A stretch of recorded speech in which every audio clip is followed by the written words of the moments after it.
Good evening. Welcome. This is Amanda Manier with the Veterans Voice here on 790 KABC. I am a veteran advocate and an attorney, the managing attorney at the Veterans Law Group. And we'd like to welcome you this evening. Our show this evening is live. We are taking your calls if you are a veteran or a family member of a veteran or a friend who would like to figure out how to help a veteran kind of navigate the VA process. That's kind of how I got into doing this. We'd love to take your calls. This show, as the Veterans Voice, is all about highlighting and celebrating veterans and their families, helping them through the VA process, and periodically we have guests on that are helping organizations that are helping veterans. And we talk a little bit about the news, some of the things that are going on. Try not to get too hyped up about those things that are being proposed and try to deal with those things that end up getting passed by Congress and effectively are or objectively are affecting veterans and their families. So we get into a little bit about that, but again, we're live here this evening. Our number here is 800-222-5222, or welcome to take your calls. Generally, what I like to talk about on Tuesday nights, we're here every Tuesday night from 7 to 8 o'clock, and I usually kind of bring up a couple of topics of things that throughout the last week, as our law firm, who all we do is help veterans with their disability compensation. We've been doing that for about 25 years, have a great team here of veterans and family members of veterans and military spouses who understand the process and understand what you guys are all going through out there as you work through the system of getting your disability compensation. We definitely like to help and support you guys as you walk through that process. That's all we do here. And on Tuesday nights, one of the joys of my job is I get to host the show and talk with you all about what's going on. So as I mentioned, we generally, throughout the week, I start to kind of create some notes of things that are often coming up, questions that are coming up, things that we see that the VA is doing. There's always a little bit of changes, ups and downs, things that we see that the VA is doing, and try to adjust our strategy in working with the VA in order to get the veteran the benefits that they need without, with obviously the minimum amount of hassle as possible. We are working with the VA. It is a bureaucracy, so of course there's always going to be some sort of hassle, but paying attention to kind of what's going on with the VA is what I believe part of our job as being a better representative to the clients that we work with. We've worked with thousands of clients. Our organization has been around since 1996. It is all we do. So, and one of the things that I also, not only in hosting this radio show, but I do quite a bit of work doing educational seminars for veteran service officers, that kind of thing. So I look at it as if we can, as representatives, whether it's attorneys, claims agents, veteran service officers, if we can do the best we can to not only educate ourselves with the foundation of the law, but also strategy and also keeping up with kind of what's going on with the VA and what they're doing, the better that we can do to help ease the process as much as we can as a veteran is working through the system to get their VA disability benefit. So when I'm talking VA disability benefits, if you're new to this area, maybe not a veteran, just listening to this show, I'll tell you just the very basics. It's basically when you go into the military and you sign a contract, we agree as a nation to say, hey, if you get any sort of injury and incur any sort of disability while you are serving our country, we will agree to compensate you for that injury for as long as that injury exists. So sometimes that's a limited amount of time. In many cases, it may be for the rest of the veteran's life once they get out. So that's kind of the context in which we are working. Interesting thing, as I mentioned, we'll talk about some things that are going in the news. I'm looking at a military.com article that was written last week. And one of the biggest questions, I'll say, and backing up a little bit, one of the biggest questions that I get as a VA attorney is, why does it take so long? Or just in talking in this community in general, like, why does it take so long? So there's been a swing of things over the years of the VA. It's generally, there'll be a backlog. They always refer to it as a backlog. So a veteran files a claim and they're waiting for that initial decision. And years ago, there was this big highlight that they ended up with about 400,000 claims in backlog that were not being processed, and it was taking a year, sometimes longer, just for a veteran to get an initial decision as to whether or not the VA was going to consider their injury related to service, at what percentage they were going to assign that, and then whether or not, how much money they were going to pay that. And typically that process involves the VA ordering an examination where the veteran would go in to see a examiner, a medical professional, who is going to do an examination, give an opinion as to whether or not they believe that it was related to service and what severity it is. So that process was taking longer and longer. And so generally, and it got caught up in the news, and there was a big hubbub about it. And so therefore, the VA started paying attention to it, and they shifted resources and put a bunch of people who worked maybe in the appeals department into initial claims. Then, of course, the appeals department then got backed up, and that kind of swaps back and forth. So when somebody asks me, like, why does it take so long? It's like, well, it changes over time. And sometimes, the initial claims process will take just a couple of months. And then a couple of years later, it may be that initial claims process is taking a year. And then the appeals is what changes. So with that context, I just wanted to indicate that I'm looking at a military.com article that's talking about that, of the headline of it. It's from last week. But the headline of it is, the VA's widespread mishandling of disability claims could have caused delays and denials for veterans. So when I initially saw that, I was like, oh, is this a current article? And yeah, it is a current article. So I'm just going to highlight a few things. And again, we are taking your calls live this evening. You're welcome to chime in about this, or if you just have a question about your claim, I will happily kind of table what I'm currently talking about to talk about your claim. And our number here is 800-222-5222. So generally, the Secretary of the VA changes. They are typically the political choice of the president. They operate as the VA secretary. They generally change as an administration changes, but those people who work underneath the secretary are generally people who've been there for a long time. So the VA Secretary Dennis McDonnell is right now the current secretary, and he had said earlier this year that they were working on a backlog to get the claims backlog. So we're talking about the initial claims backlog to below 100,000 by 2024. So that's another 2 years to get it below 100,000.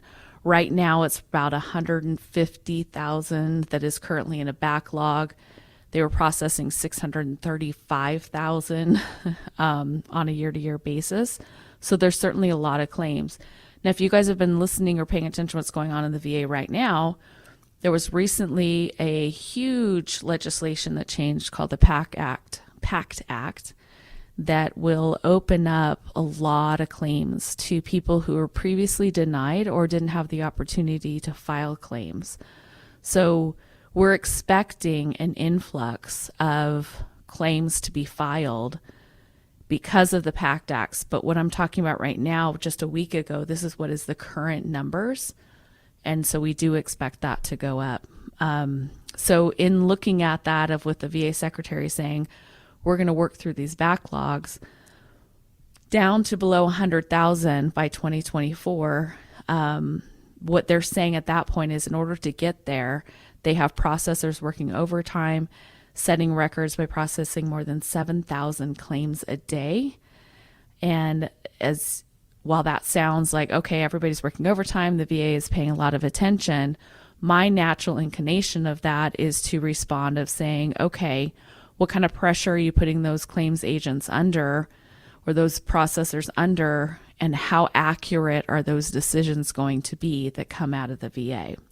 So what you're asking people to do is work overtime to take 3 pieces of evidence, looking through service treatment records, what's called STRs, to see if the claimed injury or the claimed disability showed up in the STR. So to give you an example, if you claim a lumbar, your lower back, if you claim a lumbar injury, the first thing that the VA is going to do is to go into your service treatment records and to review and to see if you ever claimed an injury for your low back while you were in service. If they can find that, then they can say, okay, we're going to order an exam to see if you have a current disability and what's the severity of that current disability, and also if that current disability is related to your time in service. So as you can imagine, if you're close to leaving service, it's going to be a little easier than if it was maybe 10 years later. So they'll order an exam, get that examination back, and they are required to look at service treatment records, medical evidence, apply the law, and issue a decision. And they're going to do all of that, working overtime. And the question is whether or not they're going to issue the right decision, and two, whether or not they have all the proper evidence in front of them. So there's a process in which they're supposed to gather evidence from the veteran, give opportunity under what's called the duty to assist, give an opportunity for the veteran to provide additional medical evidence, maybe private medical records, that kind of thing, in order to then come in and issue a decision. So as you can imagine, with them under this large influx and this large pressure right now, even before the influx of additional claims from the new legislation, they're already reporting that there has been some mismanagement, or not necessarily mismanagement, is that basically this article indicates 68% of processors didn't properly handle the section of claims process that requested the opinions and exams according to a sampling that was done. So we're seeing some issues. It's not an unknown issue. When we come back, I would love to take your calls to see your experience as to some of the issues that you've been having. We'll be right back after. Welcome back. This is Amanda Manier. I am the managing attorney and a veteran advocate at the Veterans Law Group. You're listening here to the Veterans Voice. Every Tuesday evening from 7 to 8 o'clock, we are here discussing VA disability benefits, helping veterans kind of navigate the process of the VA disability compensation process, the ability for a veteran and their family to receive compensation based upon a disability that was incurred or aggravated while they were serving our country. And this evening we've been talking about, sometimes we're talking about things that are just happening in the news, what's going on with the VA. It's really important for us as representatives to not only know what's going on with the VA, but also to help kind of educate the veterans and especially our clients and give them an expectation of what's going to happen or how long the process is going to take. And one of the biggest, we were talking before we went to the break, one of the biggest issues that we have, or questions that we have from veterans, is why does this take so long? Like, what is the issue? Like, the VA has everything to grant my case, and why haven't they just granted it before? So if you're kind of in that situation and you're just have a general question about your VA claim, feel free to give us a call here. We are live this evening, 800-222-5222. Prior to the break, I was reviewing an article that was posted on military.com that had taken a Office of Inspector General's report of Office of Audits and Evaluation that was released last week, talking about like what's going on within the VA as far as why things are taking as long as they have, and also the accuracy. So what's the trade-off? It's that, do you want the claim to be processed faster with a risk of it not being accurate, or take longer with the idea of hopefully it will be accurate? So one of the indications that this report had stated, which is something that's a little bit of, I'll get a little bit of on a soapbox sometimes about it. I will try not to right now. But you're asking a claims agent or a veteran service representative working within the VA who's doing claims processing, and they are, background not necessarily legal, but they're basically taking a set of facts, applying a law, and rendering a decision. And everything from my legal knowledge is that's somebody who is a judge and with a legal background.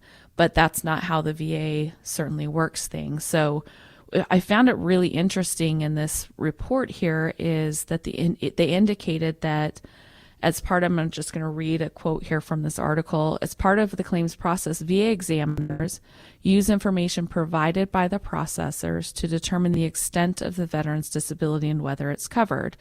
So the VA examiners are generally medical professionals who are rendering examinations to determine a diagnosis, severity of the diagnosis, and then generally they're asked a medical opinion as to whether or not that diagnosis may be related to an injury that happened in service. And then that's sent on to the processors who are taking that medical opinion and applying it to a set of facts and then rendering a decision. And this article continues on with, without a complete understanding of medical conditions and a claim, examiners may miss issues or make an inaccurate assessment. And this was something that the Office of Inspector General investigators found. So generally, those people who are rendering decisions don't have a medical background. They are leaning on medical opinions, and the medical opinions are leaning on what information they're given from the VA. So a quote directly out of this Office of Inspector General report states that these failings can lead to inaccurate medical opinions, incorrect decisions on veterans' claims, delay decisions for veterans, and wasted resources. For example, if the medical opinion is returned for staff to rework. So what that means is if the processor gets that medical opinion, they have additional questions, they may have to kick it back to the examiner to ask additional questions. So all of that coming together, again, looking back at the, as of September 3rd, the Veteran Benefits was processing 635,000 claims, with 152 considered to be backlogged. Backlogged is what they consider 125 days or older. And their goal is by 2024 to reduce that by 100,000. My experience with working with the VA, to be honest with you, just bluntly honest, is they set these goals without considering external circumstances. So the external circumstances that I see right now is the PACT Act that just passed, which is going to cause an influx of claims, rightfully so, by burn pit victims, Agent Orange victims, and Camp Lejeune.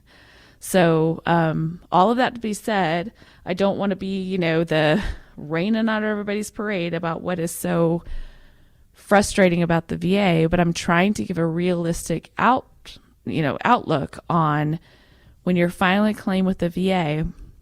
Make sure you understand that it is not something that is going to be a super quick turnaround, and also take with a grain of salt the kind of things that the VA is publicly saying about if you file your claim, you should get a decision within 125 days. Because again, right now with their own report, they have 152,000 already past the 125 days. So that's kind of where we're at with that. I will say that one of my perceptions, one of the things I talk about with VSOs, when I'm doing education with VSOs as well as our team here, is to remind them that our job as representatives is to make it easy for the VA to grant the case once they finally see it. So we may be looking at, some time before it's actually been seen. As I mentioned earlier, a veteran might say to me that, why is it taking so long? They have everything that they need in order to grant the case. I'm like, yeah, but nobody's opened your file. So that file with everything that could possibly be in it that is needed could be just sitting there. It used to be physically, when I first started this job, we were dealing with paper files. And one of the first times I ever went to go look at a client's file, went to the VA regional office, they took me into a cubicle, and they handed me a paper file that I opened up. It was about 6.5 inches thick, and opened up, and I had to physically go through that. Everything is pretty much electronic now with that, but until that, claim comes up or that task comes up for somebody to look at, it's not that there isn't enough information there. It's not that you don't have all the right information there, but you're just waiting for somebody to actually look at your claim. Again, we're taking your calls live this evening, 800-222-5222. That was something, this article was something that I felt like was very enlightening.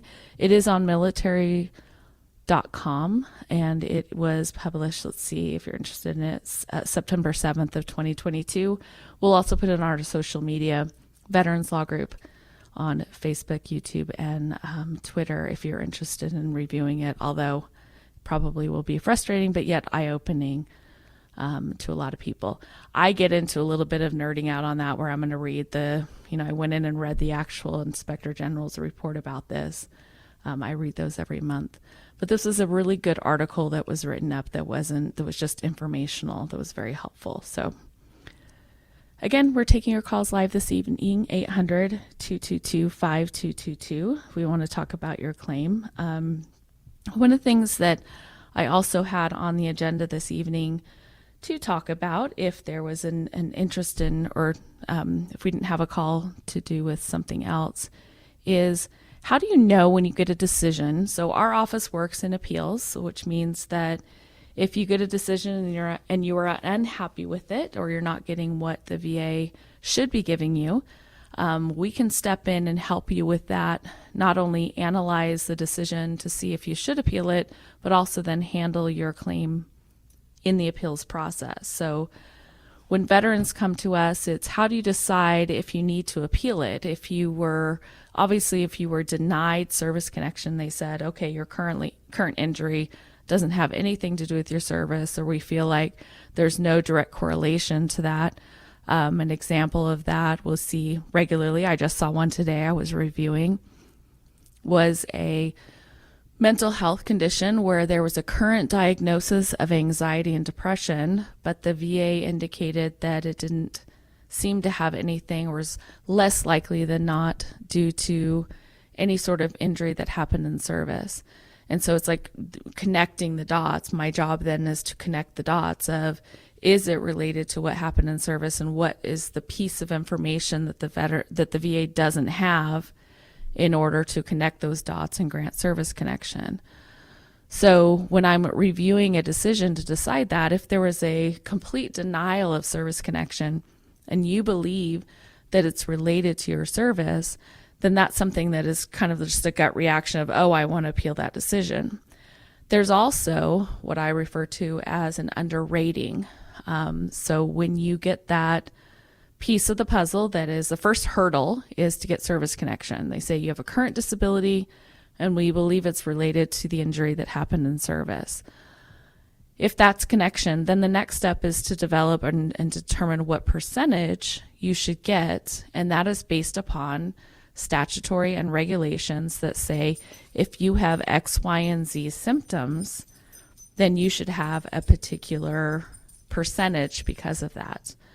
So when you're looking at your rating decision, it used to be that they didn't give you this information at all, but they've been better. The VA, I will acknowledge, they've been better at this over the last 4 or 5 years of indicating within the decision itself, we're granting you a 10%, and in order to reach a higher percentage, you need to prove X, Y, and Z. So to give you an example, if you have a 70% evaluation, they'll show those symptoms, say of your PTSD, then they will indicate a higher evaluation of 100% is only warranted if you show these things. We're up against a hard break. I'm going to address that when we get back. This is Amanda with the Veterans Voice. We'll be right back.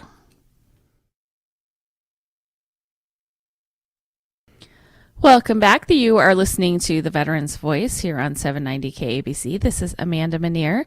I am a veteran advocate and the managing attorney at the Veterans Law Group. We are a law firm that's been helping veterans exclusively kind of navigate the VA process for about the last 25 plus years. One of those things, I don't know a whole lot about a lot of things, but I know a lot about this, that's for sure. I joined the firm about 9 years ago and kind of got thrown in the deep end. And have learned a lot over the years of not only working with the, understanding the substantive law and how, to make legal arguments, but also I believe a huge part of the ability to properly represent a veteran before the VA is to recognize and understand what's happening with the VA. You can't always just throw laws and regulations at them. It's a matter of figuring out how can we work together with the VA to get the veteran what they're needed. Working in this area of law, it is considered what they call a non-adversarial process, which means that the VA doesn't have a representative arguing against the veteran and me as a representative of the veteran arguing for them. That's a normal courtroom type environment, a normal legal environment where both parties have an attorney and they kind of, figure out what's, fight against each other and negotiate and figure out who wins. This is non-adversarial, which means that the VA is an entity that is set up to help veterans.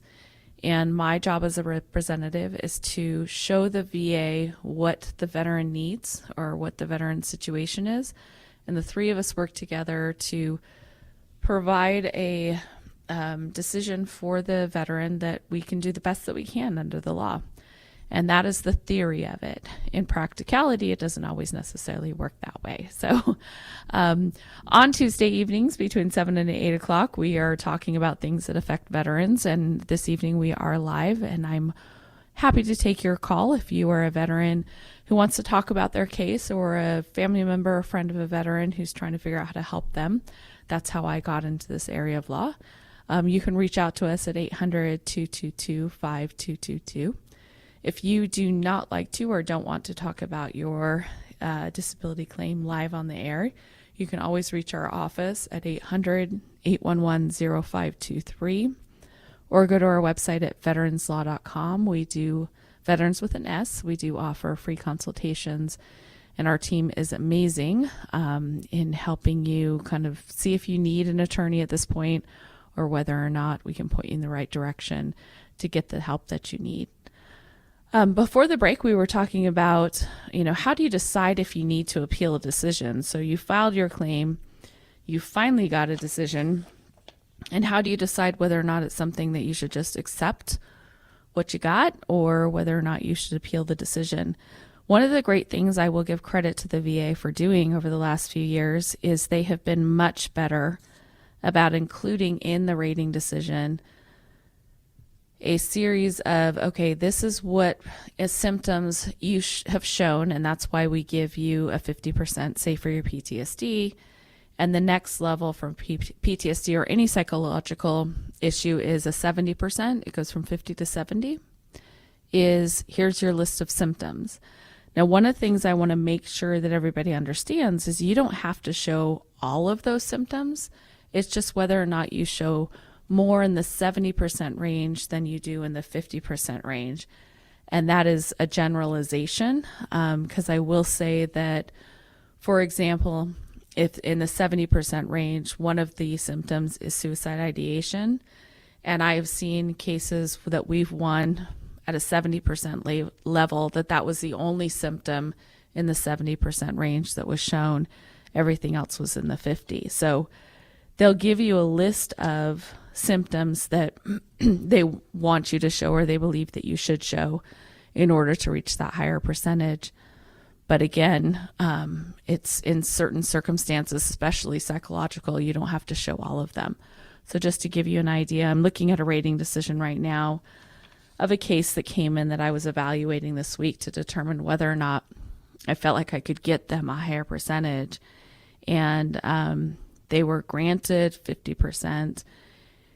And the percentages or the symptoms that should show a 70% included things like suicide ideation, which I mentioned, panic attacks weekly, inability to establish and maintain, or specifically establish relationships. So if you're struggling with maybe before you went overseas and had some of the stressors that you had a great relationship with your family, or even a good relationship or a decent relationship where you hung out with your brother or with your dad, and when you got back, you just have more and more withdrawn.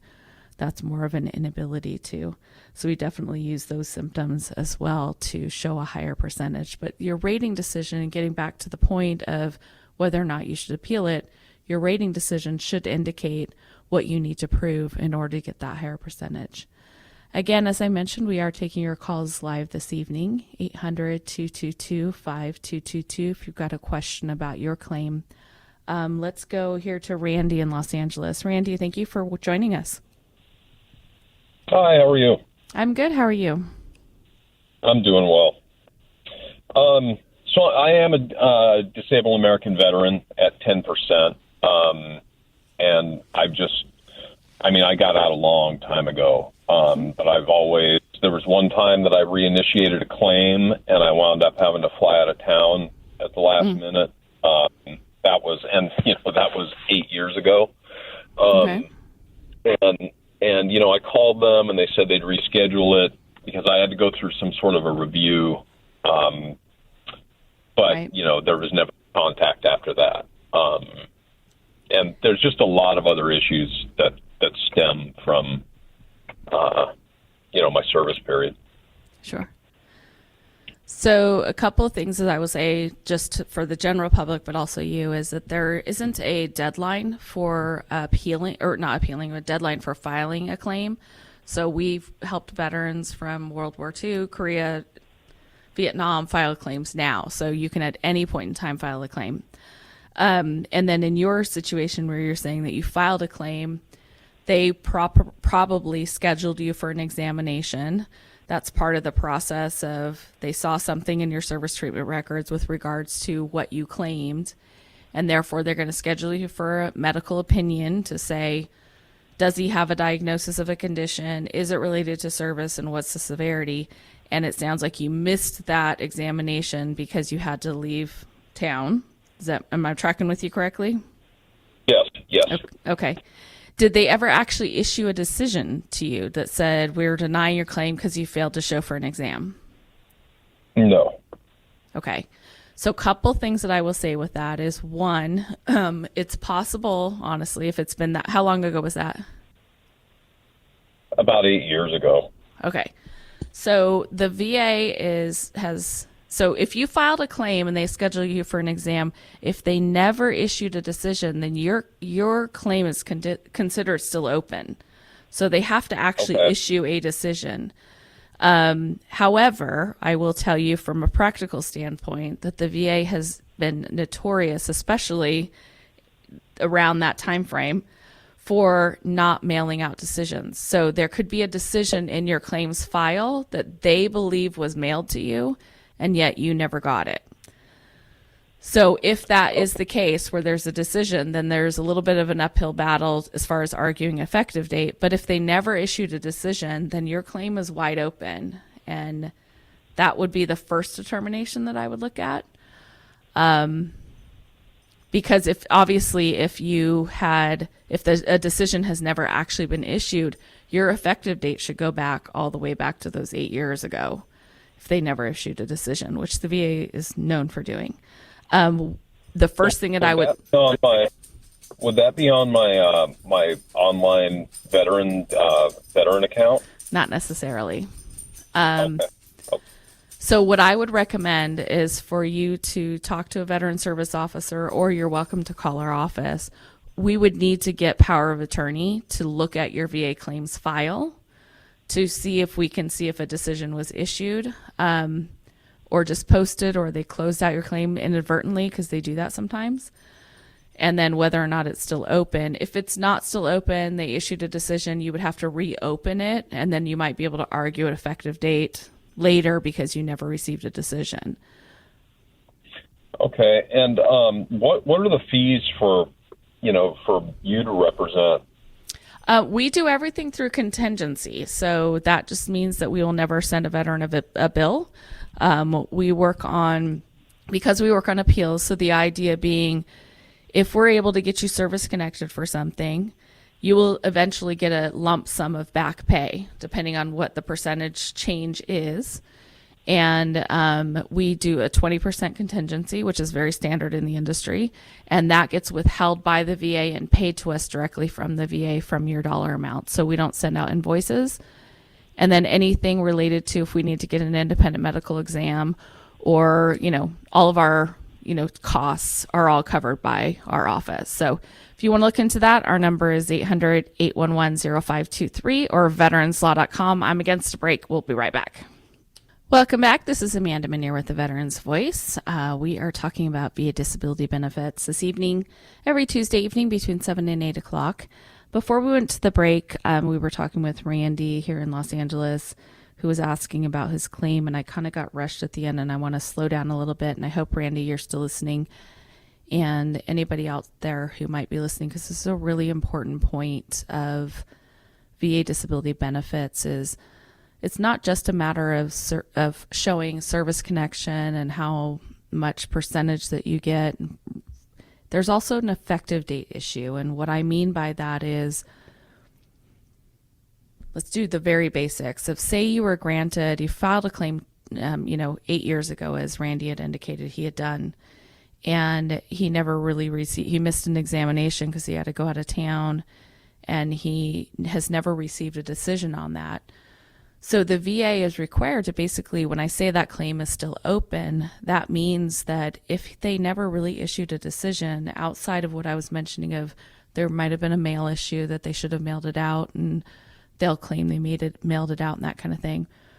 A 10%, say he was only granted 10%, it's a simple claim for maybe tinnitus at 10%, and 8 years ago. So a 10% is usually about $150 a month. If he refiles the claim now, say today, and they grant it within the next 4 months, they're going to give him $150 a month for the last 4 months. But if he can show that he actually claimed that 8 years ago and the VA never actually adjudicated that claim, then the back pay that he is entitled to is $150 a month going back 8 years. So as you can imagine, that's a larger sum of money because he filed the claim and the VA didn't do what they were supposed to be doing. So when he was asking about our fees, when I talk about back pay, what we look at when a claim comes to us is what percentage is the veteran currently at, looking at their symptoms and what they have issues that are pending, what percentage do we believe we can get them to, and how far back. So we have a mantra around here is that we're going to get every veteran that comes to our office that we accept as a client. One, we accept them as a client because we believe in their case 100%, and we're going to fight to get them the highest percentage with the maximum benefit with the earliest effective date that we can get them. So we're going to cross all the T's and dot all the I's and make sure that in Randy's case, if he came to us now, we would be looking through his VA file to see if there was anything pending that could get him that $150 back 8 years from now. Now, that's the bare minimum of $150 if it's just a 10% rating. In a lot of cases, it may be more like a $1,500 a month going back that far. So we evaluate cases, and again, we don't charge a veteran a fee. We cover all of any sort of expenses as far as seeing one of our doctors, and then we receive 20% of the back pay, and then you guys as veterans continue to receive that 100%, 70%, whatever you ultimately get for the rest of your life or as long as you have that benefit. So just wanted to kind of slow down a little bit and clarify that in case there was any questions. But Randy, again, feel free to call our office if you want us to look specifically into your case. In order for us to do that, we have to have power of attorney so we can get access to your VA file. And the best way to go about that is if you're a phone person, call us at 800-811-0523. We're in the office Monday through Friday from 8 to 4 or 24 hours a day. If you go to our website at veteranslaw.com, that's veterans with an S, you should see a button that says see if we can help. And there's a series of questions to fill out a request for a consultation, and we can help you there. Okay, so we were talking a little bit about how do you decide if you need to appeal. One of the last things before we kind of wrap up this evening is I wanted to talk a little bit about, we've talked on the show a number of times. If you're first in listening to the show live on the air, you can always go to the KABC 790 website and listen to previous episodes, or go to our website at veteranslaw.com, and it has previous episodes that are generally highlighted as to kind of what the topic is. we've talked a lot over our episodes about individual unemployability. I wanted to just touch on a couple of things here with regards to that I think we haven't talked about before. Individual unemployability basically means that you can apply to the VA to say, hey, my service-connected disability, so my PTSD, my back, my migraines, whatever is service-connected, is affecting my ability to maintain gainful employment. So if you're, migraines is one of the ones that we see a lot of. If you're at 50% for migraines, which is the max for migraines, that usually means that you are experiencing migraines multiple times a week that last a day or so. So as you can imagine, it can be relatively difficult to maintain employment if that's what you're experiencing. And so in order to kind of show the VA that you're unemployable, they're going to go through a series of procedures that are required by their manual and by the regulations to process that claim. And one of the things that gets a little bit of a hiccup and a frustration to our clients is the VA's first step they will generally send out to your previous employer a form that says, hey, he's filed a claim for unemployability. When did he work there? How long did he work there? What's the dollar amount that he worked? And then the most important thing they're really looking at is, why did he or she leave? And did you make any accommodations for their employment? So as you can imagine, many employers don't want to respond to that. They don't want to get involved. So they fail to respond at all. And the VA will send a letter to the veteran that says, hey, we sent this to your previous employer. It's, basically they say it's your responsibility to make sure that they respond. And I have this conversation with veterans all the time. Part of the policy of the VA, internally from the VA, they have to send these letters out twice to the employer. If the employer never responds, they must continue the adjudication of your claim without that. So I'm reading specifically from a decision here. Our attempts to obtain the employment records from Pep Boys, Midas, others was unsuccessful. Evidence expected from this examination that may have been material to the outcome of this claim could not be considered. So it makes it sound like there's a problem, that the prior employer didn't respond and therefore it's going to negatively affect your claim. Legally, it cannot affect your claim whether or not the employer responds. It's just the idea of if the employer responds and says, we had to let him go because he, say we're dealing with somebody with PTSD, because he yelled at clients and walked out. That's probably going to be a PTSD symptom. But if you can imagine, especially in California, where it's such a litigious environment, no employer is going to want to say that to the VA. We let this guy go because he X, Y, and Z. So most of the time, they will either respond with just the basics being answered and they leave that part blank, or they don't respond at all. And the VA is required by law to continue your claim and not take into consideration that the employer didn't respond to that.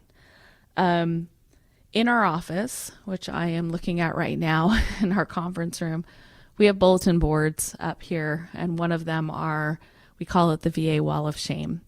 And it's an internal thing. We laugh about it. It's just when stuff comes out of the VA that is so ridiculous, it's like, okay, this is elevated to the VA Wall of Shame. So I'm going to just share this little internal funny with you.